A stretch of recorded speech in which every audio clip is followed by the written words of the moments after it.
bingo. I graduated in 2010, so I can't believe it's over a decade ago. I was excited to be asked to join you all today. And I was thinking about what to say here on my high school experience, because I'm not sure what teachers are in the room, but some people will, for better or for worse, remember me as a very opinionated high school student.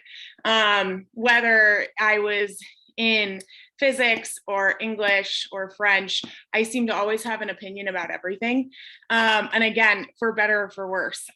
So I think that led me, especially in high school, to take on a lot of different extracurriculars and clubs, and just kind of see where I fit in the world, where I bet most of you in this room are trying to figure that out. So one big piece of advice is like, dive right in, right? Like, join things. If you don't like it, it's okay. Join another thing. I did, everything from theater to sports to speech and debate, to Change the World Kids, which I think is still going on now. And it was a really good way for me to just figure out like what made me tick and what made me excited. And it was always came down to things like, I did Model Congress. When I was in 11th grade, I went to DC for a week. That was like, opened my eyes to how amazing the democratic process is. And then speech and debate was also something, and theater was something that I felt like, okay, I'm with my people, because I'm just able to kind of be myself and say what I feel and have no judgment. And I think sometimes in the classroom, that's, some teachers are more open to that than others, and depending on the, how you are in the classroom. But I just felt like, as a student, that was something I always really struggled with, is like, I just wanted to like debate things and discuss things. And I wanted to understand things in a way that, or question things that I think other folks would just read it and, regurgitate it. So I was thinking about teachers, and I think Tim Brennan is still there. So I took physics with Tim Brennan, and I ended up taking, I think it was AP physics. I took like 2 or 3 classes with him all through high school. And I think, even though I didn't go into a sciencey field, he was one of those teachers that welcomed questioning why things are the way they are. And I always really appreciated that. And I don't know if he knows this, but I ended up taking physics classes like all through college. I know way too much about astronomy now. But I was thinking about, what classes and what teachers really, whether they knew it or not, focused me in a way that worked for me. And everyone is different. Everyone learns differently. So shout out to Tim Brennan. And coincidentally, he went to Syracuse University. So when I was looking at colleges, I actually ended up going to Syracuse because they had one of the best public policy programs in the country. And unlike some students and some seniors, and maybe I think this is 11th grade class, and you're like, I have no idea what to do. Because I did all of those different extracurriculars, and I was really trying to explore, like, what do I want to do when I get to college? I kind of knew I wanted to go into policy or politics or something like that. So Syracuse just made sense. So I did go to Syracuse. It's not in my bio, but I transferred actually after my first semester for a few different reasons. And the reason why I ended up at CU is because I had applied to CU as one of my safety schools, because my dad and my mom went there. I was born in Boulder, Colorado, actually, before my parents moved to Vermont when I was 3 years old. So, I really wanted to take time off of school and go be a yoga teacher in Hawaii, because doesn't that sound fun? And they said, no way, Sarah, you're not doing that. So I ended up going and transferring to CU Boulder, which I look back on it, and it was like the world, it just was meant to be. I had this gut feeling at Syracuse of, I'm a big believer in going with your gut, and you're going to have a lot of people that tell you what they think you should do, or what you should, what you can't do, but make sure you go with your gut, because if it's not what you want to do, you're inevitably probably going to be unhappy. So I'm so happy I transferred to the University of Colorado Boulder. It opened my world to so many different things, including working on the Obama campaign. So when I was at CU, I think it was like my second semester there, and I still was trying to kind of figure out my place. I liked my classes and I had friends, but I was kind of, again, it's a very different environment.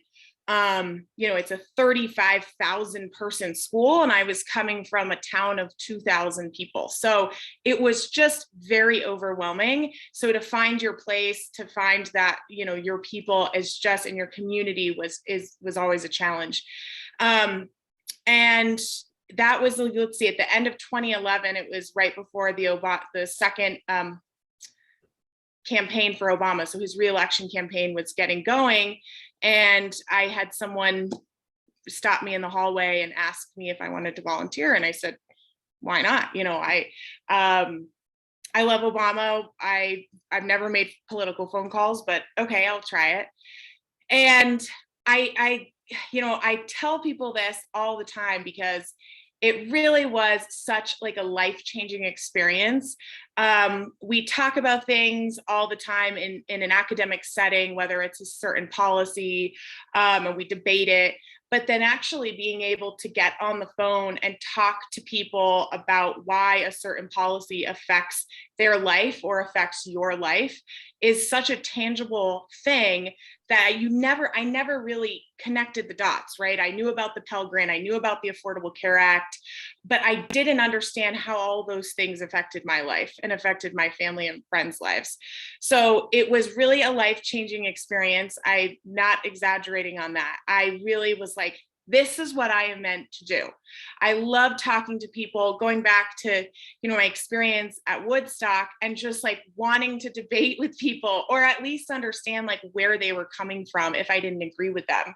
And this was exactly what I felt like what I was meant to do. So that was now 10 years ago, and it has led me on this amazing path. I will say now, the second time I went to my parents and said, I want to drop out of school, they said, well, I guess if it's for, the president's campaign, but you have to go back. Now it was really hard to convince me to go back after working, and having, a paycheck at the age of, I was 19 and then 20. And it was the first time I had a paycheck, and was like in an office every day. It was the most empowering thing.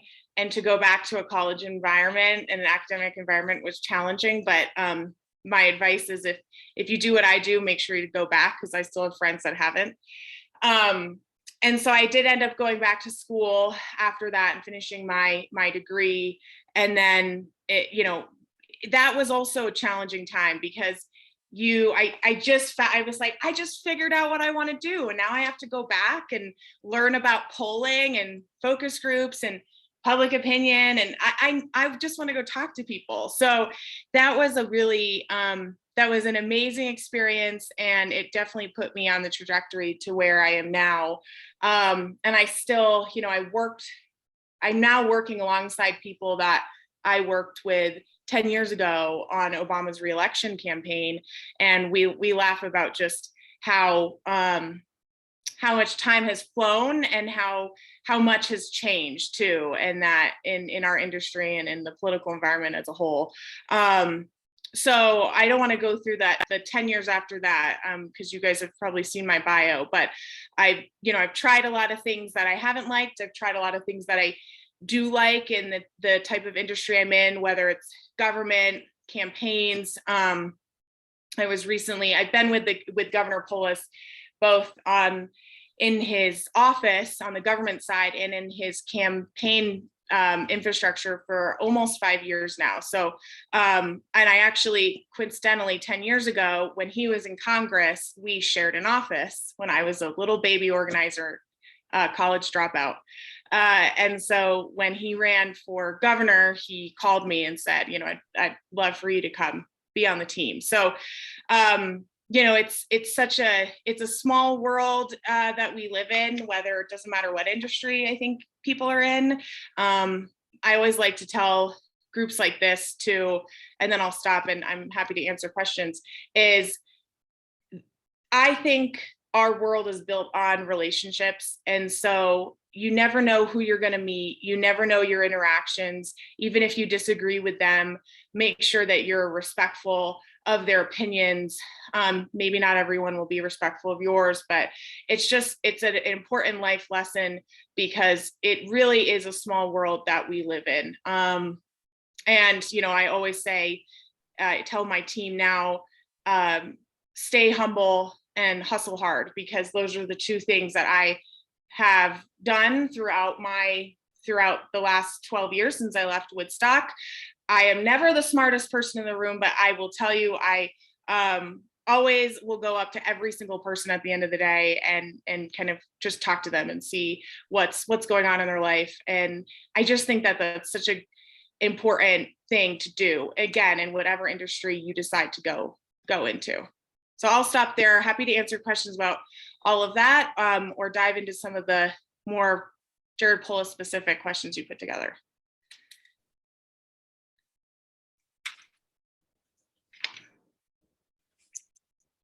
Hey, Beth, or any students want to get started with some? I'll get started with kind of a big picture question, and I think it's in the document that we shared with you, and it's just kind of that we do live in, this is a small little town. It's connected to other small towns, and we're kind of in our own little New England bubble here. You alluded to it earlier, but if you were to kind of compare and contrast Vermont with Colorado, what are some differences and what are some comparisons that you can make? Yeah, it's so interesting. I mean, I'm consistently running into people that are from Vermont and Colorado, even though Colorado is a population of 5.6 million people, and Vermont is, I think, 600,000. But there's definitely this interesting connection. I think it has to do with culture and just values. There's, especially in Colorado, I don't know if anyone has been here, but there's this culture of like being outside, right? And appreciating the elements. And I feel that as well in Vermont, right? I think that's why people love Vermont, and also why people love Colorado. And with those values comes a lot of different things, whether it's how you want to raise a family, or, what you like to do in your free time. So I would say that's one of the big things. The one thing that's very different is the weather. Sorry, Vermont, but you have nothing on Colorado. We have 300 days of sunshine. My mom still lives in Woodstock, and I call it the Vermont gray. But I love Vermont, and it definitely taught me a lot about appreciating what we have and the community too. I mean, Colorado has, of course, I actually right now I'm up in the mountains in a small community where I live most of the time, and then I have to go down to Denver for work. But it's those pockets of communities that I think make up the bedrock of our state, and it's the same with Vermont, right? Whether it's Woodstock or you're going to a larger community. That's what drives and again, it kind of goes into politics a little bit, but drives our values and our culture is the importance of knowing your neighbors. And when I say neighbors, it's not just people that live down the street, right? It's the community as a whole, and understanding that we may not all see eye to eye, but we all love where we live. And I think that there's a lot of places in the country and in the world where people don't love where they live. And I think it makes a difference when we're talking about like our day-to-day, or what you do for work, or raising a family.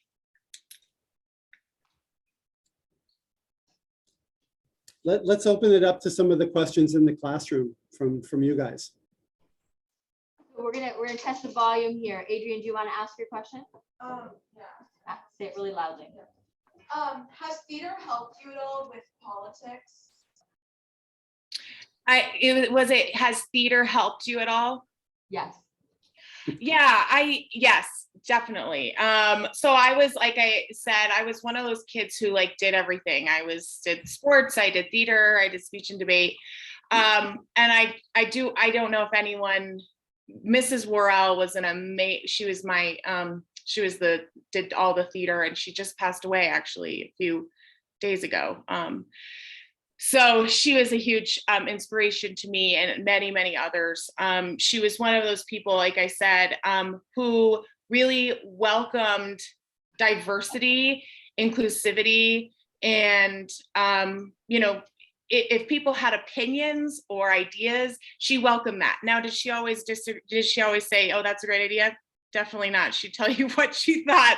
But it was, theater and the program that she ran, I'm not sure who's doing it now, was really an amazing environment to be a part of. And like I said, it really brought together a group of people, at least when I did it, that are still very close today. And on that, she also ran some other programs, speech chorus. I don't know if that's still happening, but that was also a really great experience. And I think it's also, she brought in people from different parts of the state or different parts of the country that had different like ways of looking at the world. And I think in that sense, when I didn't think it at the time, but now looking back on it, I think it really helped shape who I am and what I thought was important in what I went into.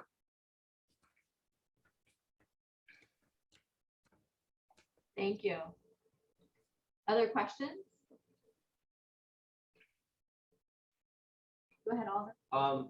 I'm curious, what specifically made you interested in working in politics? Yeah. Well, like I said, I think it was that moment when I just picked up the phone and started dialing for the Obama campaign. Was really figuring out and making that connection of the personal to the political. And you probably have heard this before, but it is true.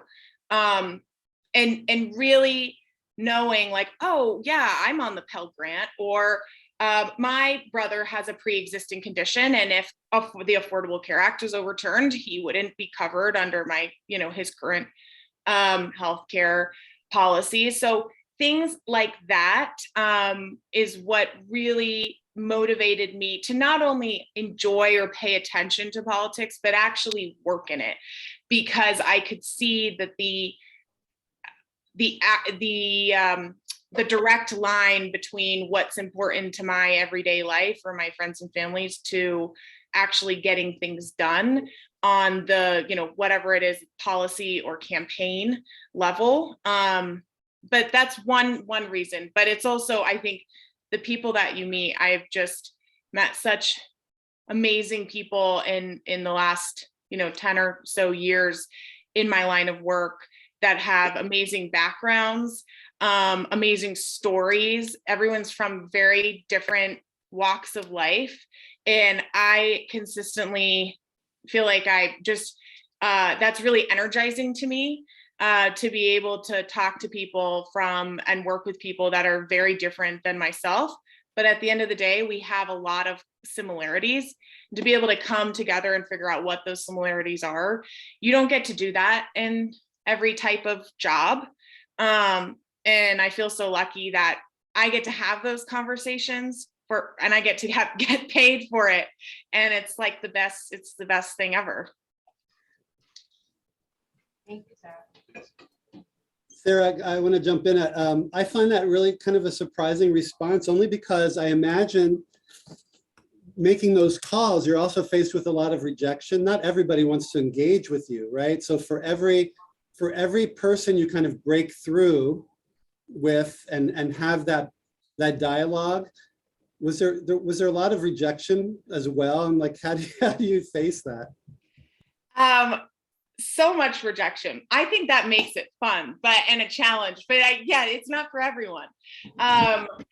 You know, we call my friends that have been in this for a long time, and you know, I have my pollster, actually, he says, you know, people that work in politics are sick. Like, there's something wrong with you, because you get rejected so many times. It's kind of like I don't know if you have anyone that's in like startups or the entrepreneurial world. It's the same thing. It's like you get rejected so many times, but every time you get that one yes, or that one inkling that you can change someone's mind, or, you know, have a conversation, it is, again, it's like so empowering, that you just want to keep doing it.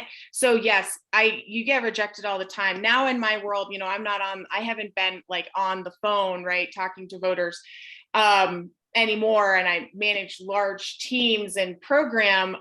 But I always tell my team, I'm like, get me on the doors, get me on the phones, because that's what I love.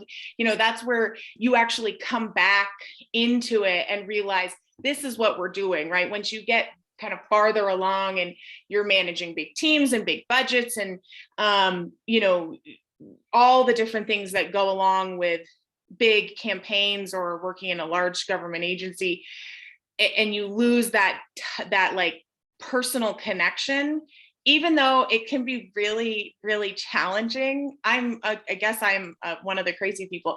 It is so empowering when you get to talk to that one person that is like, oh, I didn't realize that Governor Polis did this for me, or I didn't realize that Joe Biden stood up for my sister in this way, right? It's just, I don't know if that answers your question, but it is not for everybody. That's what I'll say. But for the people that it is for, you'll know, right? There's probably some people in the room that are like, that sounds really fun. And there's some people that are like, that sounds horrible. The last thing I want to do is pick up the phone and talk to a stranger. And that's okay. That's not, it's not for everyone. And it's why we all have different career paths. Thank you, Sarah. Izzy, did you have a question? Yeah, so following your role as campaign manager and following this like election cycle, what do you think your next like career ambition will be? Yeah, it's a good question. I would say in my line of work, there's a lot of turnover because campaigns have an end date. However, I'll say is I've worked with the governor for almost 5 years now, and I if he's elected, I'd love to continue working for him. So we'll see where that path leads me. But I have a philosophy, again, of like, I keep my head down and I work hard and I love what I do. And so hopefully good things will happen. Again, that's like, sounds like pie in the sky, but at least in what I do, in politics too, it's a lot about your relationships. And not always like if you win or lose. Like I worked on Hillary Clinton's campaign for 2 years and lost. And it's not always about winning or losing. It's about, you know, the work that you've done, and people see that. So whether I decide to continue working campaigns, I'm getting to the point where I'm pretty exhausted. At 20 years old, I can work 100 hours a week. At 30, I don't know. It's getting a little much, but I would love to continue working for Governor Polis. He's done really amazing things, and I'd love, again, the campaign is a lot about ideas, and the government work is a lot about implementation. So it would be great to be able to implement some of these new ideas that we're working on and talking to voters about on the campaign. Sarah, can you tell us a little bit about sort of how the campaign staff works and some of the like divisions of labor and how you work as the campaign manager? Yeah. Maybe kind of like an average day, or like what's a week look like? I just heard like 100-hour weeks. Yeah. So I've worked on a lot of different campaigns at a state level. So it's an incumbent, we call it a gubernatorial race. And there's, on every campaign, there's like different departments. So there's a communications department, research department. There we have a digital department, political department, data department, field organizing. So there's all these different departments that kind of all report up to me. And my job is to set the strategy for both the day-to-day, but also the week to week, and then inevitably, right, the whole campaign. So it's broken up into different, how I work is it's broken up into different phases. So sometimes, we're in the primary phase right now. We don't have a primary, but we do have to go through this process to get onto the ballot. And then it's more of like an infrastructure political build, building your coalition across the state. And then the last few months, I call it GOTV, get out the vote, is to actually get voters to go and turn out. So the day-to-day is, I would say, there isn't a typical day-to-day in my life, which is how I like it. I would get bored, and I've done office jobs, I get bored in those. So it's not a typical day-to-day. Like today, I'm up in the mountains. I'm with the governor the next 2 days doing events and fundraisers. So that's what I really love to do, because you get out and you talk to people, and you're with the person, my boss, you're with the governor who's gets to, talk to people, and and not every politician is like this, but he's like this, he's so personable, and he's just brilliant on policy. I mean, he just knows the answer to everything, and he keeps you on your toes. And so I always love being in that environment. But then, I have my team that's back at the office, and whether they're working on press releases or putting together roundtables that the governor will attend next week, or working on opposition research. So that would be doing research on the people that the person that we're going to be running against come July. There's just like a lot of work to be done. And it's a lot of planning and trying to be forward thinking. We try not to be reactive, or at least how I run my team is I don't like to be reactive, but sometimes that is the way it is, especially in a campaign and in politics. I don't know if that answered your question, but I would say I'm less on the 100 hours a week now, but it's up there. It's not 40 hours, it's a little bit higher than that. There were a lot of questions that came up earlier related to that idea of being reactive, right? So, I think students have a really good sense of the fact that there's a lot of fake news out there. There's a lot of sort of very partisan politics happening. Mm-hmm. There's a lot of, negativity, I guess. And so a lot of the questions that they came up with related to that, one was, we noticed the nasty allegations made by Danielle, I don't know how to say it, in December of 2021, how does either the campaign or the governor's office kind of address that? There was another one related to, what are common tactics for responding to criticism or bad publicity during the campaign? And then are there times where you simply just don't respond, was another question. So I think students are pretty interested in the sort of either fake news, or how do you deal with the really smear campaign stuff. Yeah, I mean, we're in a really interesting time in our politics where, one of the people that's running in the GOP primary has claimed that the governor is not actually gay. My boss is the first openly gay governor in the country, and was one of the first openly gay congressmen, and is happily married with 2 kids. So, it's interesting that these types of allegations, right, are in the mainstream news now, and people talk about them, when 10 years ago, that would be absurd to even consider that is a reality. So, I think there's a spectrum, right, of attacks and criticisms, and part of our job and part of my job on the day-to-day, and especially with my communications and my research team, is to figure out what actually is sticky enough to respond to, and what do we just not respond to at all. So this kind of goes back to public opinion, and I took a few classes on public opinion in college, but there's nothing like actually doing it. And whether it's, doing focus groups, which for those of you who don't know, we have like 2 or 3 rooms of people, and we ask a series of questions, or we show them videos and we watch their response, and we observe, how they respond to something, or how another person could change their opinion based on watching something or hearing something. So we do that. And then we also do polling. So these 2 types, and there's a lot of actually other like ad testing type things now over the last few years that have come up, especially with COVID, where people weren't able to do in-person focus groups. So there's been a lot of movement on doing qualitative research on public opinion that's online or on your cell phone, on an app. So that's been really interesting, and we're exploring that a little bit. But what we do is we take those focus groups in the polling, we take that research and we apply it to whatever issue or criticism or fake news, as you'll say, comes up, and we make a decision. We make a strategic decision on what we want to do, or what we advise the governor to say or not to say.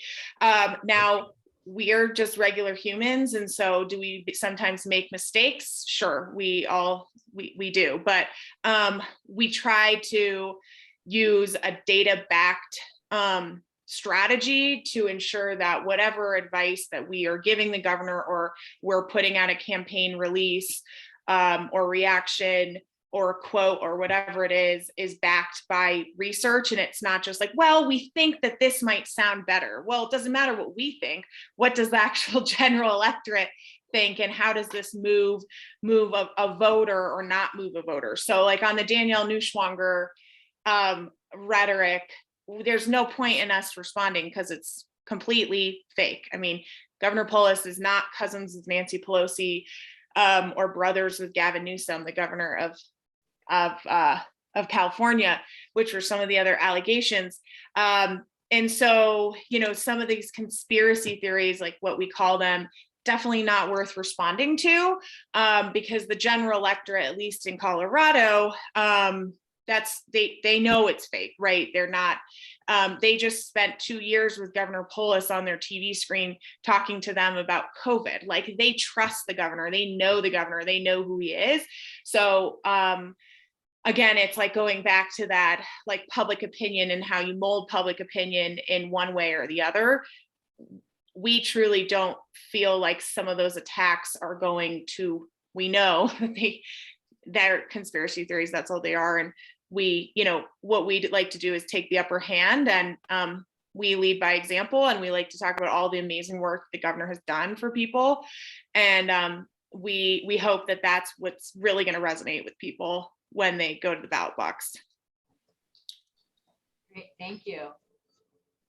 Adrian, did you have another question? What advice or warning would you give to someone that's interested in politics?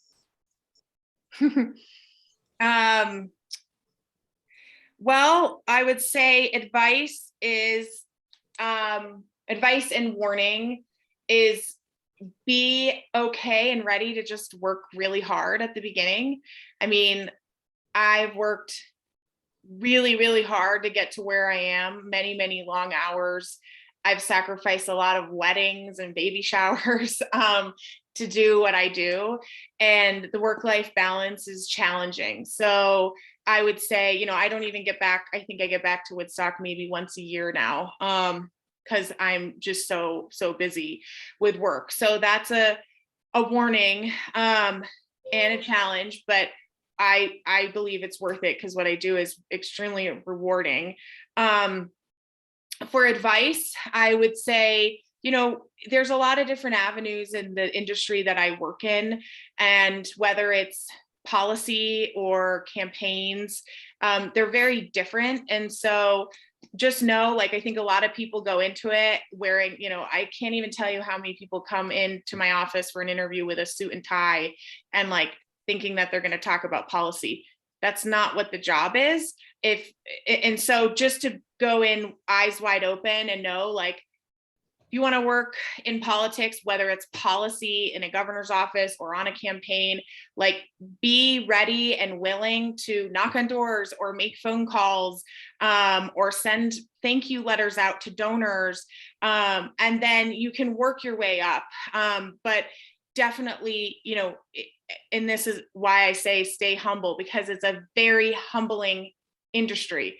Every day, even I'm like, oh my goodness. I mean, it's a hard industry. It's extremely rewarding. It's extremely empowering. But just know, and it goes back to the question of rejection, is that's part of it. And, that's okay. And don't feel discouraged if someone tells you no 10 times, right? You're going to get to that one yes, whether it's in an interview or you're actually in the job doing it. And then Beth, you asked about common tactics. Do you want me to come back to that question? Yeah, sure. That sounds great. So some of the common tactics that we use and I would say both in government and on campaigns, is you hear this word like coalitions. And so we really prioritize working with and building out different coalition groups, whether it's with the African American community or the Latinx community or women or LGBTQ+. And so when there are these terrible things that are said or things that we disagree with, or like a policy platform that we don't think is the right path forward, we call on these coalition groups or progressive or other organizations to fight back that rhetoric, or at least to communicate our message. So it's not the governor or us communicating it, it's our partners. It really shows that not only do we have a strong coalition behind us, but shows that, this isn't just one man, one person saying what he thinks. It's actually the overall collective group of people. And this is a good way to combat some of those things. It's also a really good way to highlight and emphasize some of the reasons why we believe our candidate is better than the other person, whether it's on healthcare, education, or the environment, or et cetera, is bringing in these coalition groups. And when the examples I gave, those are just a few. You can have a coalition group for anything: climate, air quality. I mean, we have coalition groups for everything, K through 12, higher ed. And so we have these people that can speak on behalf of our issues, either for or against, and combating some of the crazy stuff, but also elevating our accomplishments. Other things, digital, we have a website, we are constantly, we're on TikTok, Instagram, so, Twitter. And so making sure that our message is out there on all of these different platforms. We also have something called paid media.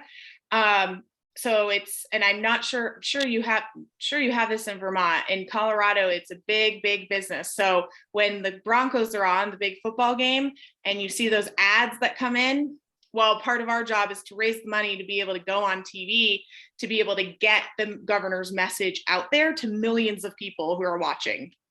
And then we also use things like radio. So again, not every campaign does this, but we do this, is we like to be on Spanish radio. We like to be on rural radio. Things like Pandora is something that I don't use, but a lot of people in the more rural areas of the state use Pandora. It's called Connected TV now, but it's Hulu, Amazon Prime, not Netflix, but Univision, all of these. I think Peacock has ads. So we also place ads, and YouTube place ads on those platforms targeting certain demographics of who we want to talk to and get our message out. Great. Thank you for that. Other folks who have questions? Oliver? Kind of related to that, since I think as a class, we watched one of the campaign videos, and it was clear that there was a lot of different audiences that Governor Polis is kind of helping out and appealing to.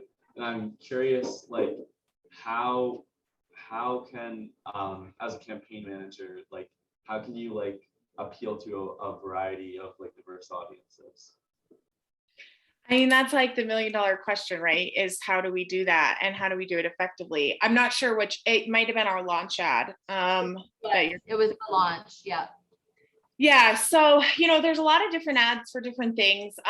For the commercials I was just talking to, most of those will be more targeted. So it would be about a certain issue, whether it's capping the cost of insulin at $100, which we're the first state in the nation to do, or lowering healthcare premiums. It would be like a very specific ad on a specific issue.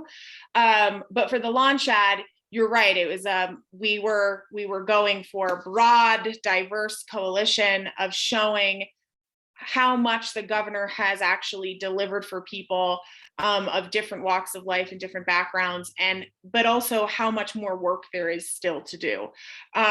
So that's always the challenge, is figuring out. And again, I have a whole research team that works on this. Is where are our gaps in support? Where are the people that maybe need a little bit more persuasion, or a little bit, just need to be reminded of what we've done? And who are the people that we know they're never going to support us? They think that the governor is not actually gay, that they believe in the conspiracy theories. So, really a huge job and a huge challenge of what we do is like segmenting out who those people are and then targeting them with, different communication platforms. The launch ad, though, for instance, was very broad. I mean, that's something we show. It's on our website. It's really all encompassing. For folks that are really paying attention, if you want to keep tabs on our campaign, you'll see that we'll release more specific targeted ads as the campaign goes on. But I don't know if that answers your question, but it's definitely one of the most challenging things we do. And again, everything we do is backed by data and research. So if you're seeing something, it's not like I'm in a corner office downtown Denver saying, I think this is what people want. It is not. It is a huge team that is behind these decisions in regards to targeting and communication. Thanks, Sarah. And just to let you know, that question came from Oliver, who went to the State House as a page when he was an Cool. At the same time, his dad was elected rep, which is kind of cool. They were both at the State House. That's awesome. So I'm wondering if you could tell us, how large is your staff? Yeah. So my staff right now is, I have 12 full-time staff and then about 15 different consultants, which is a whole nother world that we need a whole nother hour to talk about. But that will ramp up consistently. So, the last campaign, governor's campaign, I was managing about 100 staff. So we'll probably get up to that. So that's like field organizers, people that are knocking on doors, making phone calls, and, voter protection. So there's a whole team that make sure that we have, people that are protecting folks' right to vote. And that if there's any funny business going on, that we're reporting it to the Secretary of State. So that's a whole other team we haven't actually hired yet.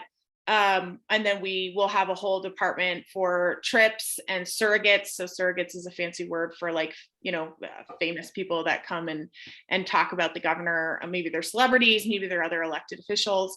So we'll probably get up there, but right now, and I will say it's like a startup. I literally started by myself last summer and then have consistently grown and hired. And that's what I love about campaigns, because you're literally building something from the ground up, and then it ends in November. Then you have to build it all up again. And how many volunteers will be working on the campaign? It's a great question. I mean, the more, the better. In 2018, we had a volunteer base of over 20,000 people across the state, which was one of the biggest volunteer bases for a gubernatorial in the state ever. But it kind of depends on the excitement around your candidate and the year. We're hoping to beat that this year. Okay, we got a question. Go ahead, Audrey. What is the campaign's main source of funding? So we cap our donations at $100. The governor, I don't know if anyone read his bio. He has a really interesting bio. He went to Princeton when he was 16 years old and started his first company in his dorm room at the age of 20. He made his first $1 million by the age of 23. And then he had two very successful businesses. One where it was during the 80s, 90s, and he actually took his parents' greeting card company and put it online. So he actually invented the first e-card and sold that company for a considerable amount of money. And then he also did the same thing with flower delivery. So Pro Flowers, if anyone's heard of it or used it, he also started that company. He has I have pictures and really funny stories about him loading flowers into delivery trucks at 3 a.m. because there was 3 of them, and they didn't realize that so many people would order flowers online. Like it's like Facebook, like who's ever going to use Facebook? And then it blows up. So he then sold that company for quite a bit of money. So we cap our donations at $100 because the governor does self-fund our campaign, which is very unique. But our philosophy on this is, we don't take any money from special interests or PACs. We're not beholden to anyone. The governor can spend his time talking to voters and not talking in back rooms with donors. So we're really fortunate and grateful that we're able to do that. But he also has this really interesting business background that he really applies, and I've seen it firsthand since he's been governor as an executive, of applying these like business philosophies to actually governing and getting things done. And it's been a really kind of fun thing to see, especially during COVID. I mean, and again, I go back to like how we are so data and research driven, and that comes from the governor. I mean, he is incredibly influenced, as he should, by data and research. And in regards to COVID, we were, one of the first states that opened up. We had some of the least restrictions and the lowest death rate because I think of his background in data and science and really listening to the experts. So that kind of went on a tangent there, but our campaign is self-funded. And, partly it's because of the governor's amazing success when he was much younger than me. Go ahead, Logan. Going back to the data, I was wondering how much of that data is done by your own polling, and then how much of that data is collected from, like, say, internet providers or like Facebook, like tracking people's search history and stuff like that? Yeah, it's a good question. So a little bit of both. I would say the majority, it's two different types of data. So we use polling and focus groups to gauge public opinion. And then we use, Facebook, for instance, which is becoming less of an effective tool to use. But we use, like you said, finding people's demographics, and, we also have something that all Democratic campaigns use. It's called the Voter Activation Network, VAN, and we're able to actually pull voter history and look at demographics by region. And that's what we use to actually target what the public opinion tells us, if that makes sense. So it's a little bit of both. I would say it's, again, the hardest part of my job, and it's the hardest part of any campaign manager's job. It's literally a science, is to figure out how you compare the targets with the actual messaging. Can you say just a little bit more about that? Yeah, so again, going back to polling and polling focus groups is like, that's how we gauge our message. So when you hear the governor talking about, of course, it also is influenced by what he believes, right? Healthcare, education, environment really are three of our big pillars, and then saving people money and affordability. And so we test those ideas, and then we compare those to our actual targets of like who's actually going to vote. So when you look at the electorate, again, it's very mathematically driven, as you have people that are not going to vote for you, you have people that are in the middle, and you have people that are going to vote for you. So we like to test our message on that middle section and see like, how do we need to tweak it to persuade that middle section to vote for us rather than vote here. Or what we're seeing is disengagement of people just not voting because they feel like their vote doesn't matter. And so that middle section in Colorado, it's more interesting, I think, than other states.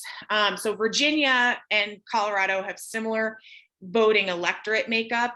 So that basically means that we have a larger unaffiliated base. So in that middle, it's just bigger than other states. I don't know what Vermont's is. I'm assuming it's probably much smaller.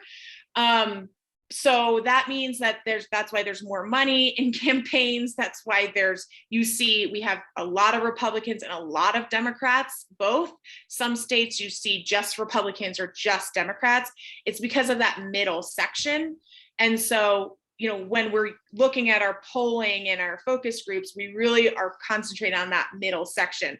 Now, it is important to note that we also can't forget about these people over here and, the people that vote every election cycle, to make sure that their voice is heard, and that they feel like the governor is doing good work and delivering on what they believe in. But that's where it's tricky, right? Because what these people believe in might not be the same as what our turnout base is. So when we talk about having to, do different ads or different messaging, that's where it becomes a science and gets really challenging. But we do the best that we can, and we use the best resources that are available to us to make that happen. Right, and presumably you also are balancing that with the idea that you want your messaging to be like to really be representative of what the core values are and the core policy goals are. Right. It's always really important for us is discipline in our message. Is we know that not everyone is going to agree that healthcare should be available to everyone. We know that that's not the case. However, that is a core value of the governor's. Same thing with expanding access to education.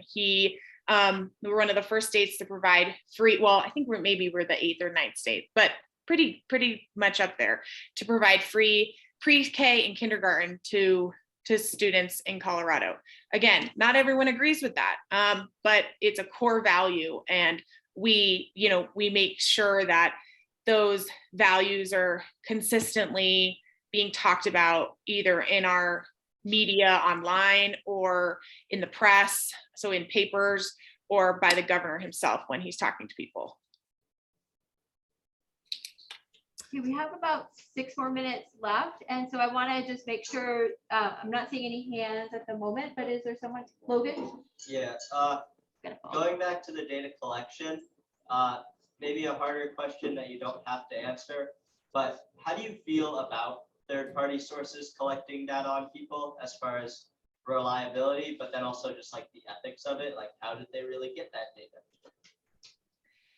Yeah, I mean, it's a good question, and I think there's pros and cons on either side. I mean, like, I didn't have a Facebook for 5 years because I didn't want my data to be used. Like, that's my personal philosophy on it. In regards to like any industry that someone's going to work for, I think it's helpful, right, to know who to target your audience to. But there's a time when we didn't have things like big tech. So, and it's harder to do it, but yeah, I mean, it's a tough question. And I think it's going to be a policy issue that we're seeing at the federal level, obviously, continue to be debated over, probably for our lifetime. I mean, I didn't even have, I think Facebook came into an existence in 2008. So like I was in high school when I had my first Facebook, and it was only because I had a friend whose sister went to Princeton who had access to it. I mean, and now it's like, it's everywhere, and look how big it has become. So it's something that we're concerned about. I'm concerned about, and we, like I said, we'll see it being debated at the national level for probably our entire lifetime at this point. But, it is helpful in every industry to be able for marketing and communications and business and politics. But I personally don't like my information being tracked.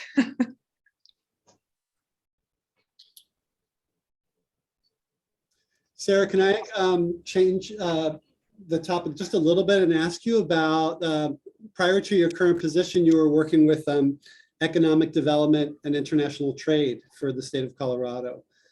And that's, so wondering, maybe wanting to know a little bit about Governor Polis' strategies for that. And it's something that we are in dire need of here in the state of Vermont as well. We need more bodies, a bigger tax base, more jobs to keep people in our state, to keep young people like these guys in our state.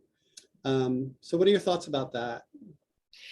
Yeah, so I didn't talk a lot about this today, but I worked for U.S. Senator Michael Bennet on his policy team a few years in 2017. And that's when I really got interested in economic development. Right now I'm living in rural Colorado. And I got really, really interested in how, and I think this also stems from me growing up in a small town in Vermont, is how much economic development can change a community for the good, whether it's reinventing a small, Woodstock, we're so lucky that like you have this amazing downtown, right? And there's a lot of activities and community. Obviously, there's still a lot of issues, but there's a lot of rural areas across the country that is not the case, or companies are being shut down. And like Mr. Mango is saying, the tax base is just obliterated, and you don't have good public schools that people can go to, or good healthcare systems. So that's where I really got interested in it. And then I went to go run the Office of Economic Development and International Trade for the state a few years later. And the first thing we did, and my boss, who was she was a congresswoman and she owned a few businesses before, we sat down and we looked at kind of the makeup of the state and where the gaps were. And we really wanted to put an emphasis on rural economic development. So we did, became challenging when COVID hit, really challenging. But we put a huge emphasis on not only hiring staff, but making sure we were allocating resources in the right way. And we started a lot of different and new programs. So there's like this just transition program we worked on. So communities that were producing coal, so retraining folks for different, and we know just because it's the way it is coal is more expensive than renewable energy. And so renewable energy is actually a better way of the future. However, some of these folks that are don't have college degrees and are making over $100,000 a year, how do we retrain and retool that ecosystem? Something that's really important to the governor too is ensuring that we have a diversified economy.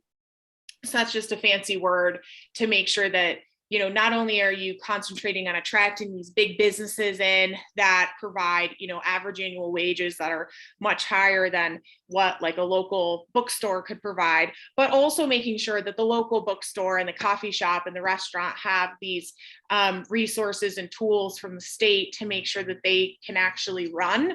And one other example I'll give something that's important to the governor that I didn't know about until I started working for him is his businesses were all employee owned. So employee owned means that if the business does well, the employees do well. It means the people at the top don't make as much money, but that's right. We think that's as our core value. That's okay, right? That's a good thing. It means that your retention, so people staying with the company, increases. And that's also a good thing. So because of that, the governor, when he became the governor, so Pro Flowers, for instance, that company he started when he was like in his 30s, he was employee owned, something that people didn't even think about doing. And now it's something that people do all the time. So we put in a program or set up a program to make it easier for companies to become employee owned. So for instance, I don't know, like if Long Trail, for instance, is employee owned, a lot of breweries do it. And it's a way to keep people in the community, to give them really good benefits, to make sure that they stay with the company longer. So it might be interesting to look at in Woodstock, what companies are employee owned and if there's opportunity to grow that community. Yeah, that's great. Thank you, Sarah. Wow, that we just went through an hour pretty quickly. And I guess we have to wrap it up. I feel like we should schedule you now for next year, Sarah. What do you think of that? Hopefully I wasn't too boring, but. No, it wasn't for me. I don't think these guys seem pretty engaged as well. So thank you to Mrs. Hazlett and to you guys in that AP classroom for all your thinking, your good thinking and preparation for this. I want to thank you, Sarah, again, for giving us a little more than an hour of your day. It sounds like you have plenty of things on your plate to get back to. And it's just been really great to hear about what you're doing and how you got here. And I hope that we can continue to stay in touch with you and maybe do this again in the future. Yeah, would love to. Okay. Thanks. Yeah, thanks for inviting me. And great questions, everyone. Some toughies. So you're thinking about all the good things. Thank Okay. you so much. Thank you. Thanks. Bye. Okay, take care. Bye.